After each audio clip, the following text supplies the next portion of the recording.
In this video we will talk about units of rotational quantities, and show some long-standing problems with current standard units. It started with two distinct physical quantities that have the same unit, even though they represent different concepts, torque and energy. Both measured in Newton meters or joules. Torque is a rotational force, while energy is the capacity to do work. Work equals torque times angle of rotation.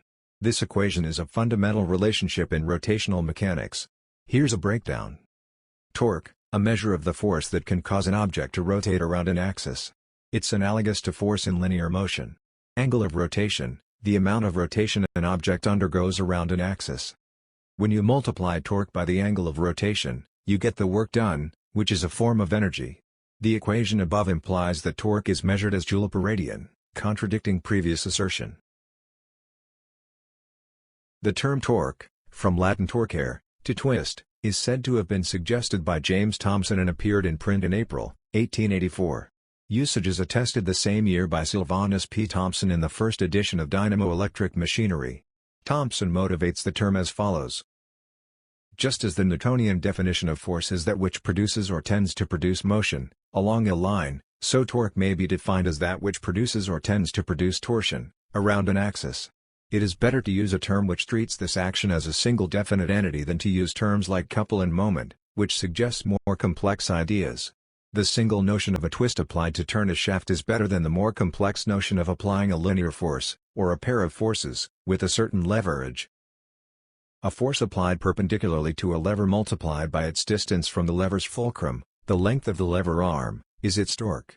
Therefore, torque is defined as the product of the magnitude of the perpendicular component of the force and the distance of the line of action of a force from the point around which it is being determined. The equation shows that torque is the cross product of the position vector and the force vector. This might be the cause why torque is often expressed in Newton meter, where Newton is the standard unit for force, and meter is the standard unit for distance.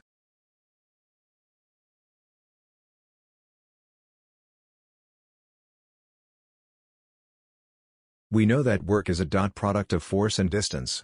In rotational motion, it's the arc length of a circle, while torque is a cross product of force and radius of rotation. To sum up, both work and torque are the results of multiplication between force and distance. But they use different types of product, and they refer to different distance. Angle of rotation represents the ratio between distance by rotation and radius of rotation. That's why it's said to be dimensionless. Furthermore, the ratio is exactly 1 if the angle of rotation is expressed in radian. It won't be the case if another unit of angle is used instead. The ratio also implies that radius of rotation equals distance by rotation divided by angle of rotation. The equations above imply that work equals torque times angle of rotation. In other words, torque equals work divided by angle of rotation. They also explain how the unit for angle of rotation can be hidden from unit of torque when it's expressed as force times radius of rotation. In linear motion, force is the time derivative of momentum. Likewise, in rotational motion, torque is the time derivative of angular momentum.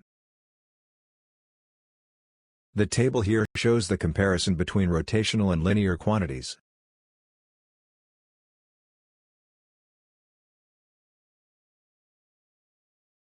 And the table here shows the relationships between rotational and linear quantities.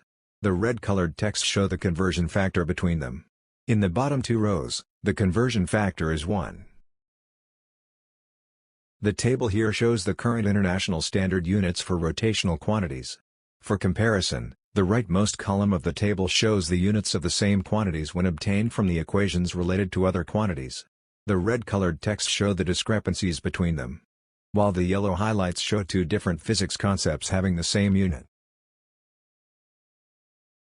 The table shows the current standard units for rotational quantities, compared to the proposed new standard. The red-colored texts show the proposed changes to the current standard. The table shows the proposed new standard units for rotational quantities. For comparison, the rightmost column of the table shows the units of the same quantities when obtained from the equations related to other quantities. They are consistent with each other. The table shows the current standard units for rotational quantities, compared to an alternative non-standard units where the rotational angle is expressed in rotation. They still show consistency among each others, as shown by some examples at the bottom.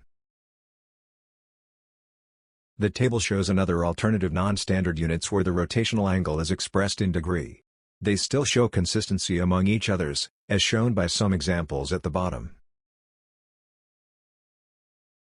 Using the proposed new standards, we can convert values of rotational quantities expressed in non-standard units, which would be impossible for current standard units.